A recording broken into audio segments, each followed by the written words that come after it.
Generating a spec schedule. Go into your spec schedule and come to the right. Choose any settings and filters you'd like to associate to this report before you get started. For example, you could select an area or a few areas. You can also select a category, perhaps the furniture. Feel free to save this as a preset, in which case I would probably call it guest room furniture. Click Apply and wait for the report to generate.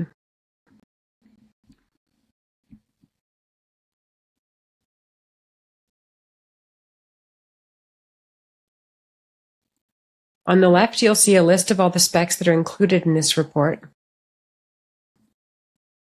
And when you're ready, you can download as a PDF, an Excel, or a few other formats as well.